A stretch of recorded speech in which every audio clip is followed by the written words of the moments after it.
Hey, happy Monday, everyone. Happy last day of January, everyone. How are you closing out the month for yourselves? What are you pondering for the beginning of a new month? Cosmic update. We have a new moon in Aquarius. I think that's tomorrow. And then on the 3rd of February, Mercury goes direct. We're coming out of the retrograde. So this is a great time to take a look at what you've been reflecting upon. And let's check out the energy atmosphere of the day today.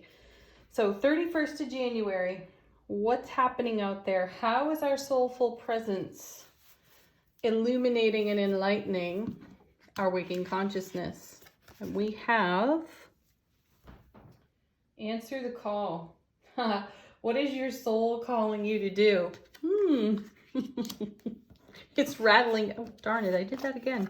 It's rattling your cage, trying to get your attention. So what are you called to do? We are all called to service in multiple ways.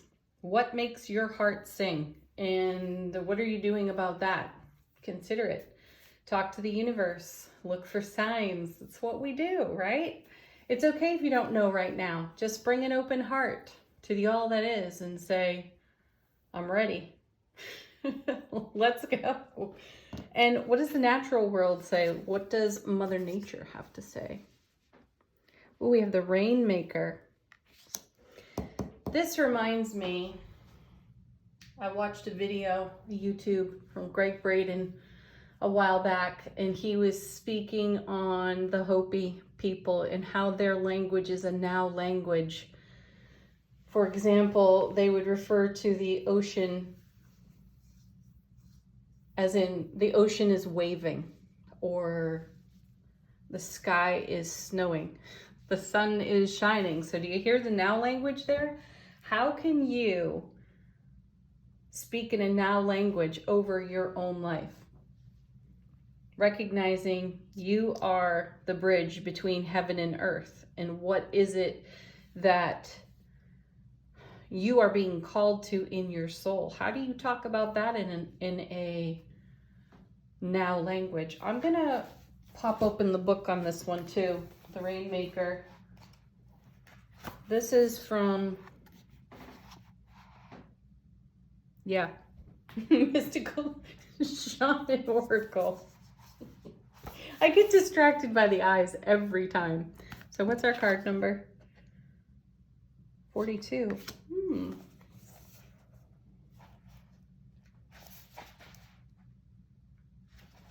Give me just a moment.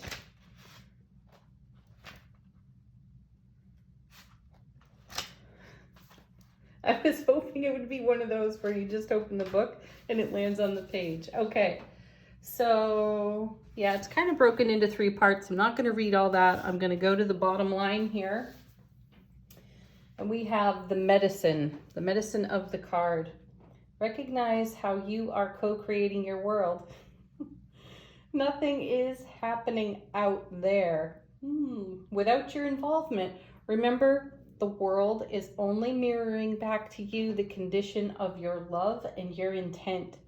So change these within before you take any action. Now language, right? The sun is shining. The ocean is waving. So translate that into your soul's calling. Let's see what the tarot cards have to say about the energy atmosphere. Our first card. Oh, excellent. 9 of Cups. I heard a tarot reader speak over this card the other day, and I was sort of stunned at the message she pulled from it. And she referred to the 9 of Cups as a self-centered card, or indicating an aspect of self-centeredness within oneself. So I took that into meditation and considered that message, that definition of the card. And really what I came back with out of that is a firm commitment to self-relationship. And I know we talk about that a lot here on the channel. Just like the Rainmaker card, nothing is happening out there without your involvement. So you have to be kind of self-relationship centered in order to garner your gains to even answer a call that is magnetically drawing you to some kind of fulfillment. And you're co-creating that fulfillment with the divine all that is by being the bridge between heaven and earth. So a sense of self-focus is quite necessary. This is the wish card. This is the dream come true card in tarot. And I've spoken on this many times before. It's not so much a whimsical card. Yeah, I can surprise the shit out of you when, boom, it just lands on your foundation, right? Though there's been a lot of investment in whatever it is that you are dreaming for. You've put heart, soul, blood, sweat, and tears into what is coming into being because you believe in it, you're passionate about it, and you are an integral part of how a dream comes true, how a wish is fulfilled. You're not separate from anything. We are not separate from anything. We are connected to all things. So find your now language to answer your soul's calling to fulfill your dream and live in that overflow of the Ace of Cups to the power of 9. Be centered on yourself. It doesn't mean that you're not expanded. You're not awake, aware, and alert to all other things going on around you. This is a great card to remind us about our commitment to our soulful, waking consciousness and our interconnectedness to all things. So it's got to come from within. It's got to come from the heart. And I love the heart that's right there in the Scorpio face on the card. That's transformation, but it's a heart-centered transformation. Ooh, okay, what's next? Well, hey, there's the sun. Brilliant clarity. You know, there's really nothing subtle about the sun. It is enlightenment. It is the happiest card in the major arcana. We've been seeing a bit of this card in the last several readings. It shows up. It shows up in the background. It shows up proper, like here, right now. But the sun is the evolution of, or the light that shines upon the evolution of your dreams, your heart-centered focus. And this card confirms, for me, intuitively, the message of the oracle cards. The sun will show you absolutely everything if you're willing to look at it. I know. Sometimes we don't want to look at it. We've got to close our eyes. And then we have the moon. Oh, that's so cool. Oh, fantastic. Because, you know, I was just saying there's nothing really subtle about the sun. And then I was pondering, even as I was saying that the sun is not subtle unless it is refracted in a different way. And now here's the moon, which is borrowed light of the sun. So there's a multitude of messages here. First and foremost, the one that stands out to me is that you're not going to miss whatever sign is out there for you.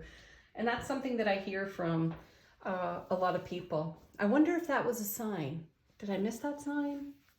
If you're even wondering if whatever you saw was a sign, it's a sign. And the multiverse is going to show it to us in stark reality. It's going to show it to us in a silvery shadow from the moon's light. I love that we've got a cup pouring its energy out over the moon. The moon is the most sensitive aspect of our personality. So I also feel here there's a convergence of the aspects of your sun sign and your moon sign today. You might want to take a look at those. Go, plug in your data to an astrology website and find out what your moon sign is if you don't know it.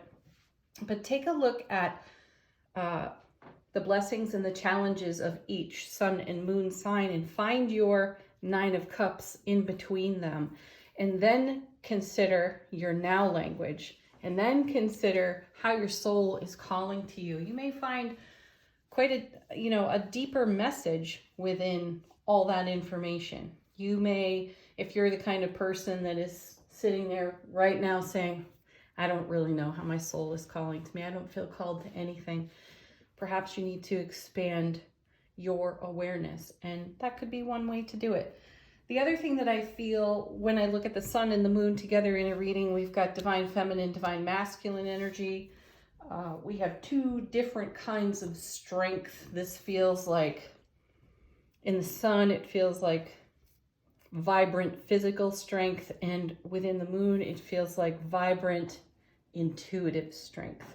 So there are messages that are brilliantly clear on offer to us, connected to the Nine of Cups, what we're holding in heart space, how we're looking at the world over here on the Nine of Cups.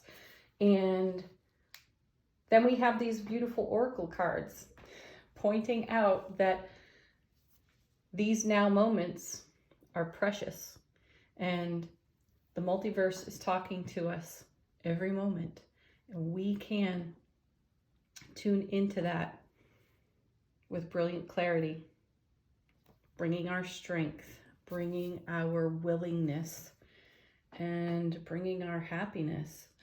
It creates a beautiful foundation. Yes. All right, let's move on to, bottom of the deck. What's there? This guy. Yeah, I like that. So Knight of Swords, you know, I consider him very impetuous. And here he is on a bucking bronco, so to speak, on this card. But he fulfills the mission. So he doesn't stop, he doesn't quit, he doesn't really stare into the periphery. That's okay. He's mission driven. He goes for it. And I feel that that's a great encouragement to us today. And next we have Temperance, the Alchemy card. And I love that Temperance is here because it goes so beautifully with the sun and the moon. It's the mixing together of energies to create something brand new and even unexpected. So charge right ahead, charge forward into this kind of energy. What is your personal alchemy making of the now moment? How are you investing your soul's calling into the co-creation of your dreams and fulfillments? Oh yeah. So now we have Knight of Cups. I know it's a bunch, but I'm inspired. So Knight of Cups carrying the Ace of Cups. Notice that Temperance is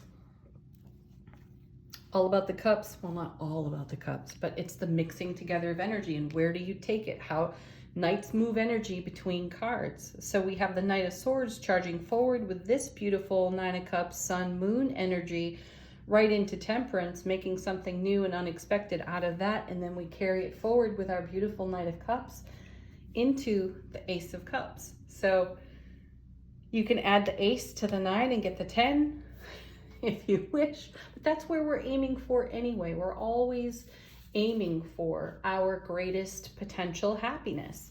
You ask anyone what they really want, and they will tell you it is to be happy. That will always be the heart of the matter, the bottom line. And this is how we go about making that happen. We listen to our soul, we listen to our nature, we answer those calls, and we invest our heart-centered energy into the Ace of Cups. That's a great creation story. So find your now language. What does that sound like to you? Just right here, right now, pick one thing that you are in manifestation for, something that you are inspired to create. What is your language like around that? How are you speaking over it? Just consider it. Someday I'll, or when things are better, I'll do what?